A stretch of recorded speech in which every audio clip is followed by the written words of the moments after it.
I'm here with Scott Hartnell of the Columbus Blue Jackets, and he's approaching a pretty big milestone, Scott. 1,000 games in the National Hockey League. What do you think about that? It's a great accomplishment. I've had a lot of fun over the years. It's been a lot of great games, a couple bad ones along the way, but it's been quite the ride. Take us back to when you're 17 years old, you get drafted to the Nashville Predators, you go to training camp, you end up making the team your first year. When you look back at that, bring us to that first experience with the National Hockey League. Well, I was so excited to go to training camp. I actually went a day early than my flight was supposed to leave, so I had to do the same thing the next day with my brother, staying in a hotel, and did it again. Oh, you went to the airport? A day early. I was supposed to leave on September 5th. I went on the 4th, and showing some eagerness. Exactly. And just training camp was I just tried to enjoy it and have fun. And my first NHL game was in Tokyo, Japan, against the Pittsburgh Penguins, if you can believe that. And it was just a real special memory. And what about that first game? Any players you played against? Highlight of being on the ice, your first shift? Well, playing against Yager, Mario Lemieux, and Jan Hrdina, that was my first shift, and it was in the defensive zone, and our offensive zone. And I look at the bench, and Barry Trotz was giving her one of these, and I looked at our centerman. He was a rookie as well, and I said, I think that means get the heck off the ice. So as soon as the puck dropped, didn't even look where it was, beeline right to the bench, and I'll never forget that first shift in the NHL. Well, how about that? And if you look at your career along the way, you've played with Hall of Famers, you've been in great situations. What's been the highlight of your National Hockey League career at this point? That's a tough question. I just think, I'm just pretty lucky. You wake up every morning, come have a little workout, get a skate in. Like you said, I played with some great players: Chris Pronger, Paul Kariya, Peter Forsberg, Jody Shelley. One of my favorite teammates I've ever played with. So it's just been quite the ride, and just my family supporting me, everything. It's been a real awesome time. Let's talk about your family. I know you're from Regina, Saskatchewan. Your family lives in Lloydminster, Saskatchewan. Alberta. That's a border town. Well, that's another show. Anyways, the impact of that, small town Canada, you look at those, you're growing up, you're driving to the rink, that impact, you still talk to your mom and dad after every game, I know that. How much has it been, how important is it that they've been there the whole way? Well, it's been incredible.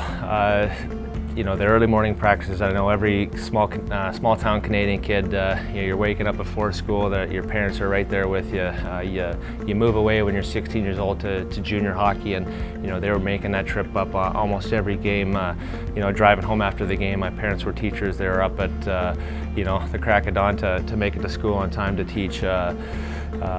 My brothers, watching them grow up. I'm the youngest of four in our family, and watching them play hockey, and they were playing junior hockey or bantam or midget hockey, and I thought that was the NHL to me, watching them play. So still they're very instrumental in my years when I'm having tough times to talk to them, and they simplify it for me, tell me what I gotta get doing better, what makes Scott Hartnell, and it's just been a great ride, and I'm just excited that they're all coming down for the big game. When he was young, it was just a lot of fun to be at the rink with kids in the morning or evening or tournaments or you name it. And the thing he always strived for was to say, I want to make it, I want to get there. And first, whether it's a rep team in minor hockey or junior hockey, or as you say, the draft was a pretty special time, and make it and play in the NHL, you sort of achieve that and you get there, and then holy smokes, it doesn't seem like any time at all, and 1,000 games, and it's a pretty proud moment for his mom and I, and for his family and friends, so it's been great. So hands it back to Hartnell with a shot, and he scores! Mr. 1000 buries it! 1,000 games, you don't just do that by chance. There's people that are trying to be in your position every single day, and you have to find a role. Is that a big deal, being Scott Hartnell, being that guy that can play in all positions? You have to really, what I'm trying to say is have to redefine yourself, or define yourself, and you did that early. Have you been the same player then as you are now? You've obviously grown up a lot, but you've complemented some great players. Yeah, I think early on in my career I was more of a third and fourth line guy, an energy guy, looking always for that big hit. not so much focus on the puck and putting the puck in the net, and had a couple of concussions early. Kind of smartened up, said if I keep playing that way, reckless, I'm going to be out of the league pretty quick with concussion injuries. So that was probably my first kind of wake-up call. And when confidence builds in you, as you grow up as a man, I didn't know what a mortgage payment was when I was 18.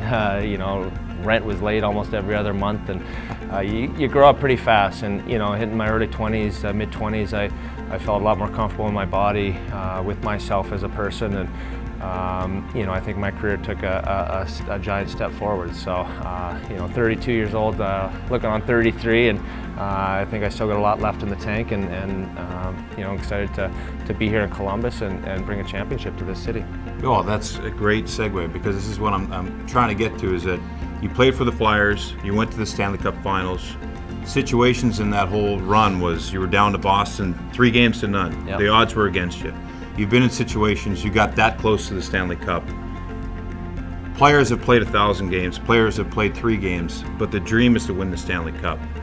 Is that something you're thinking about every day? Is that now something 1,000 games, 32 years old, you're still a young guy, but the focus has got to be pretty strong on that goal. Yeah, I think, it's where, some players come in 18, win it, and then they, like Jaromir Jagr searches, 15 or 16 years later to try and win another one, but I haven't been there. It's definitely something that it's in my heart. The passion is obviously still there, and coming to Columbus, I really believe in this team. I really believe in the city. JD and Jarmo, the guys running it, I think it's we're on the right path. And even though it's been a tough year this year, I can see forward what's going on here, and I really love what we're doing here.